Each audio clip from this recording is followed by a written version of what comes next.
राजे, तुम्ही भवानीबाईंना वचन दिलं. हो दिलं. का दिलं? त्यांनी हट्ट केला म्हणून दिलं. दिलं वचन पाळाल.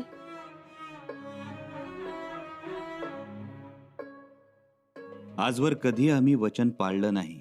तुम्ही सांगा. तुम्ही वचन पाळलं तेव्हा परिस्थिती तुमच्या कह्यात होती, परंतु आता परिस्थिती वेगळी आहे. कबूल आहे येसू, पण तुम्ही वचन द्यायला नको होतं. येसू, अहो आमच्या लाडक्या लेकीनं आमच्याकडं मागून मागून मागितलं काय? तर वचन. सासरी जाताना आमच्या मेण्याला खांदा द्या म्हणून. येसू बाप भोईच असतो. लेकीच्या सुखाचा मेणा त्याच्या खांद्यावर असतो. हो राजे, पण हे सोपं नाही. अवघड असलं तरी अशक्यही नाही. तुम्ही भवानीबाईंना वचन द्यायला नको होतं. येसू, आम्ही कुणाला नाही म्हणतो का कधी? मग ही तर लेक, पोटचा गोळा. का आणि कसं नाही म्हणावं? राजे, तुम्ही उद्या वेळेत आला नाही तर मग रायगडाच्या चारही कोपऱ्यांवरून धावतील भवानीबाई. तुम्ही कुठं दिसताय का हे बघण्यासाठी टाचा उंच करून बघतील. हो येसू, मुलगी खूप हळवी असते बापासाठी. आणि बाप कसा असतो?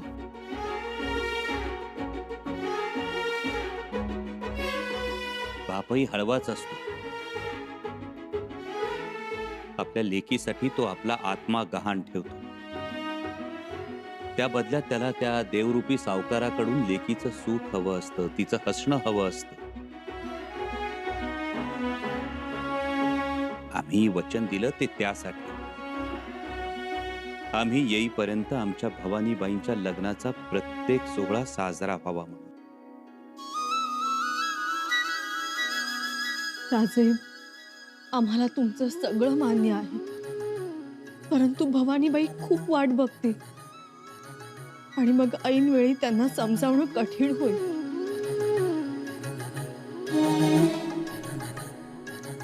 आम्ही वेळेत येण्याची कोशिश करू.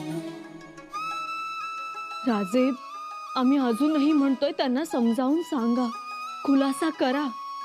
नाही येसू, आम्ही शब्द दिलाय त्यांना. मग आम्ही आत्ता जाऊन भवानीबाईंना जाब विचारतो. कोणाच्या परवानगीने शब्द घेतला? नाही, मुळीच नाही. येसू, एक गोष्ट लक्षात ठेव.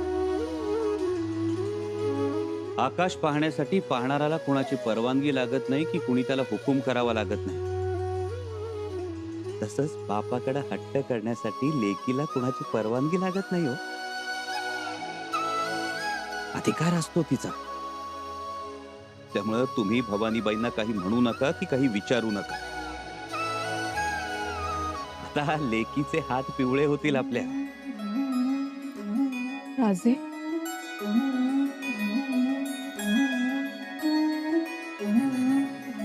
येसू, वचन देण्यापूर्वी आम्ही भवानीबाईंच्या डोळ्यात पाहिलं. आर्जवाचा दर्या उसळला होता. नाही नकार देऊ शकलो आम्ही त्यांना. अशक्य वाटत असतानाही वचन देऊन मोकळे झाले. आता जगदीश्वराला काळजी.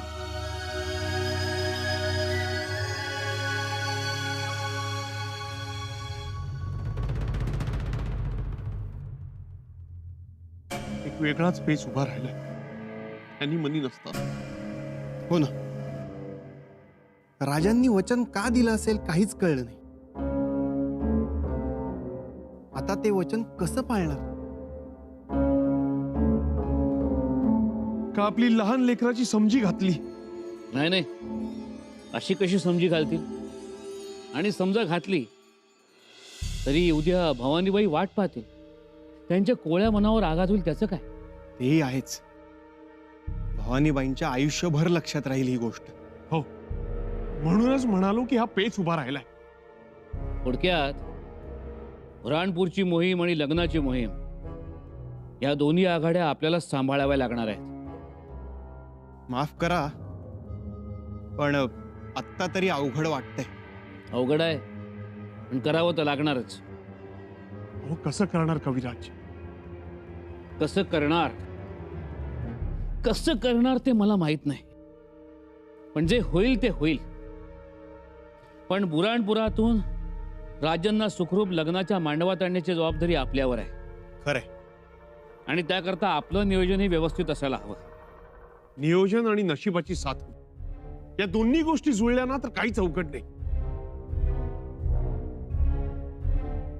नशीब नेहमी धाडसाला साथ देतं आणि धाडस आपल्या रक्तात आहे. ते तर आहेच, पण आपण चाललोय वाघाच्या गुहेत. आत शिरून त्याच्यावर झडप घालून त्याला ठार करायचं, आणि बाहेर उभे असणारे 5 लाखांची फौज. आणि त्यानंतर भवानीबाईंच्या पाठवणीलाही यायचं, त्यांच्या मेण्याला खांदाही द्यायचा. अवघड आहे. अवघड आहे, अशक्य नाही. माँ चंडीचा आशीर्वाद आहे. जय माँ चंडी.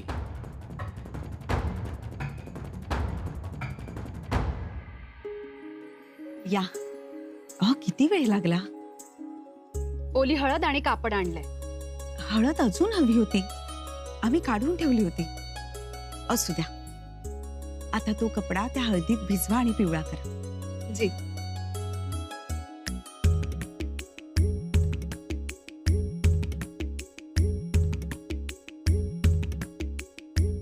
अंबिकाबाई, यसुबाई कुठे आहेत?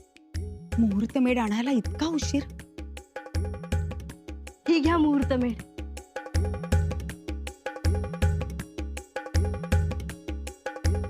घ्या.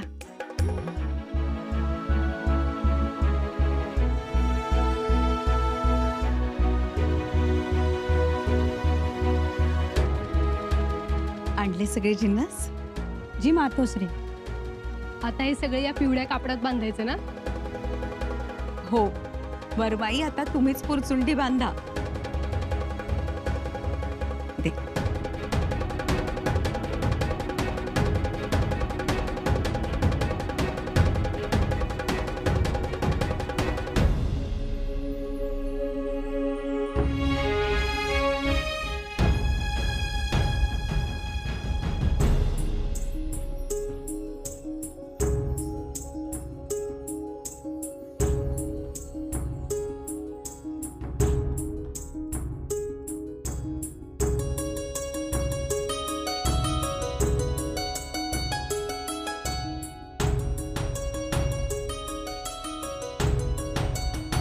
या.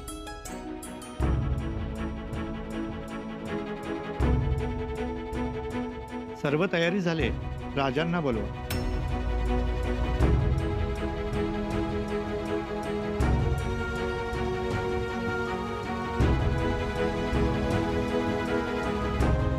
राजे, दादासाहेब कुठे आहेत?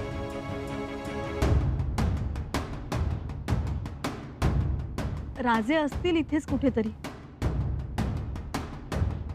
बोलवा लवकर. आणि ज्यांचं मुहूर्त मेढीसाठी नाव आलंय त्या पाहुण्यालाही बोलवा. ते पाहुणे आहेत इथेच, आता फक्त राजेच.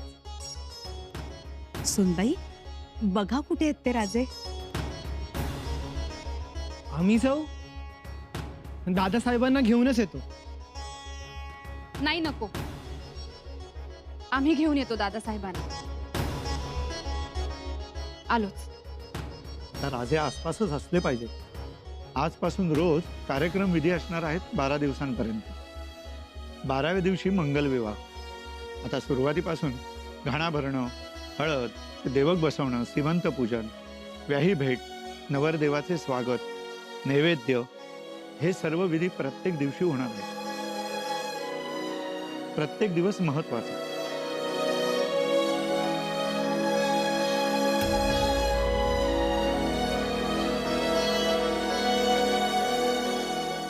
हे महाचंडी, एवढे विधी, देवक पूजन, नैवेद्य, पूजा, आगत स्वागत, तेही राजांच्या हजेरीत. कैसा होगा सब? कठीण काम आहे.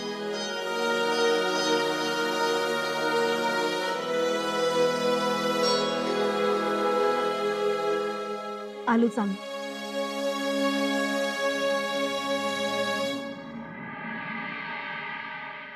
महाराज, औरंगजेबाच्या छावणीत चुळबुळ चालली आहे.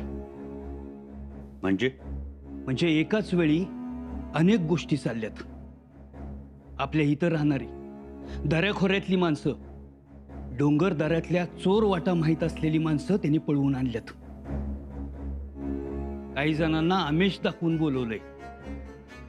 याचा अर्थ तो स्वराज्यात उतरण्याच्या वाटा निश्चित करतोय महाराज. होय, शक्यतो सगळी माहिती घेतली जाते.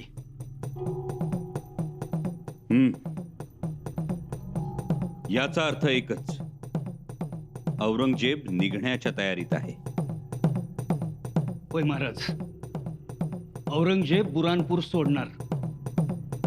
म्हणजे आमचा अंदाज खरा ठरला तर. होय महाराज, आणि बुराणपुरात जाण्याचा आपला निर्णयही आता मला योग्यच वाटतोय. बहिर्जी काका, लवकर म्हणजे किती लवकर निघेल तो? तापी माईचं पाणी थोडं वसरलं आणि त्याच्या सैनिकांना सहजपणे नदी वलंडता आली की निघणार तो.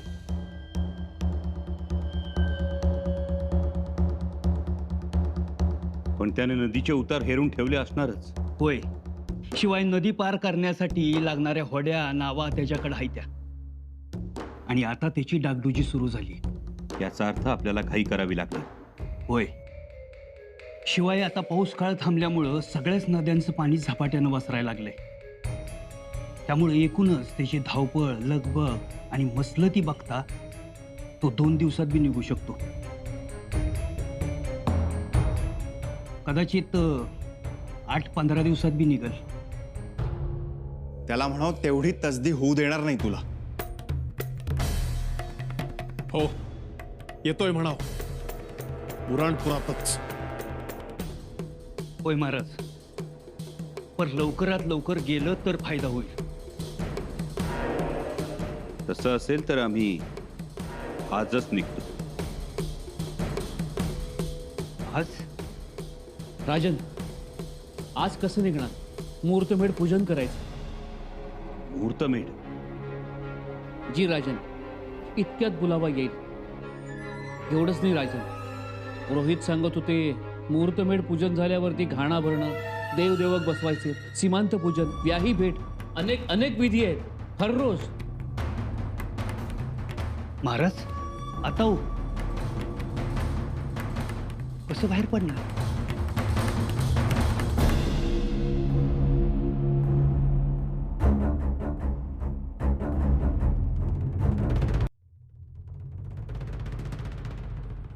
बत्ताशीबाई,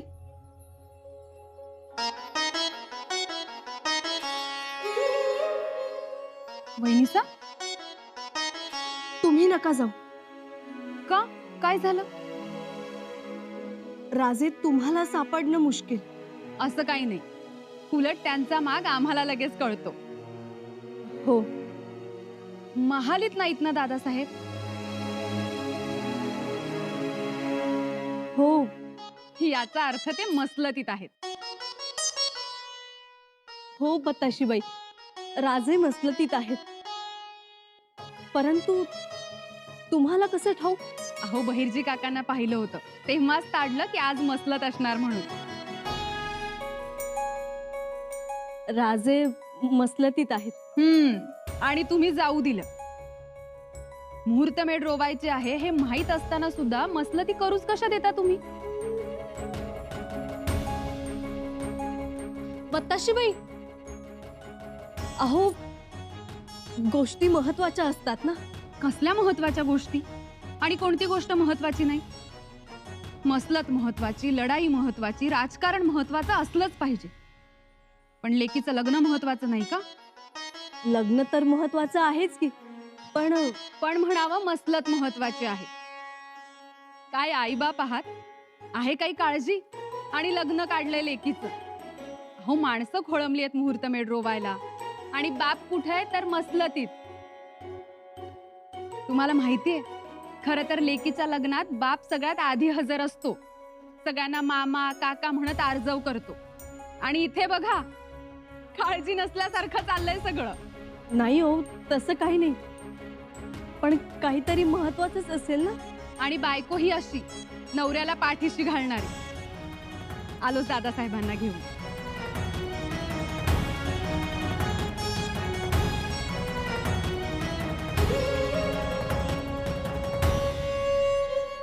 राजे आजच निघायचं? होय, आजच निघावं लागेल, कारण उशीर झाला तर जाऊन उपयोग होणार नाही. बर्जी काका, तुम्हाला काय वाटतं? आम्ही आजच निघालो तर तुमची काही अडचण? अजिबात नाही. मी समध्या तयारीत आहे महाराज. तुम्ही जर आज निघाला तर मी आत्ताच निघेल. ठरल्याप्रमाणे बुरानपुरात भेटू. ठीक आहे. आणि रस्त्यात आपली माणसं खबरदार आहेतच. उत्तम. बैरजी काका, भवानीबाईंच्या लग्नाची खबर बुऱ्हाणपुरात पोहोचली आहे? होय महाराज, औरंगजेबाच्या कानापर्यंत ही खबर पोहोचलेली आहे. म्हणजे रायगडावरती लगीन सोहळा सुरू आहे, त्यामुळं सगळे मानकरी सरदार युवराजनीच्या लग्नाला हजर राहणार आहेत असं सगळीकडे पसरवलंय. बैरजी काका, आमच्या मनातल्या गोष्टी तुम्ही अगोदरच करून टाकता. थोरल्या महाराजांची शिकवण आहे. म्हणजे आपण गाफील असणार हे गृहीत धरून औरंगजेब स्वराज्यात घुसखोरी करण्याचा प्रयत्न करणार. औरंगजेब आपला घात करेल त्या आधीच त्याच्यावर झडप घालायची. राजे, आम्ही तयार आहोत. आता वेळ दौडायला नको. कविराज, तुम्ही लगेच भांबावून जाऊ नका. राजन, आम्ही भांबावून नाही गेलो.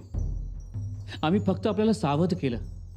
आज आमच्यापर्यंत पोहोचला, पण उद्या आम्ही गडावर नसू तेव्हा काय कराल? कुठं धावाल?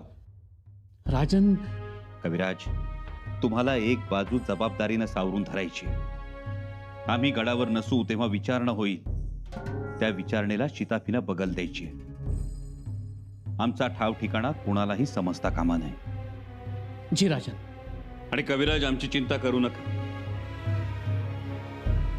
आम्ही औरंगजेबाचं मस्तक मारणार हे निश्चित. राणीमाशी गायब, आग्या मोहोळ गायब. ठरलं? ठरलं राजे.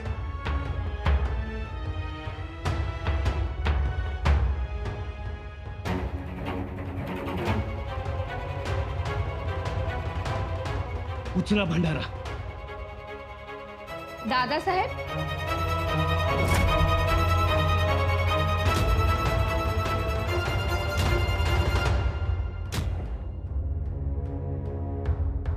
अहो काय हे दादासाहेब, तिकडे लेकीच्या लग्नाचे विधी सुरू झाले आणि तुमची मसलत चालली आहे.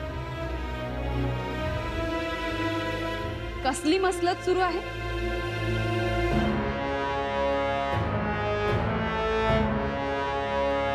मसलत? हे लग्नाचीच मसलत. अगं बाई, म्हणजे सगळ्या गोष्टी अगदी ठरवून करणार तर? हो तर, ठरवूनच करायला हव्यात. दळलेली हळद इकडे कोणी आणली? अहो, हळद तिकडे हवी आहे कापड पिवळं करण्यासाठी. द्या बरं इकडे हळद. आणि चला तुम्ही. हे हळदच घेऊन निघणार होतो, तेवढ्यात आपण आला. बरं, चला लवकर. पुरोहित वाट बघत आहेत. मुहूर्तमेढ रोवायचे आहे. चला.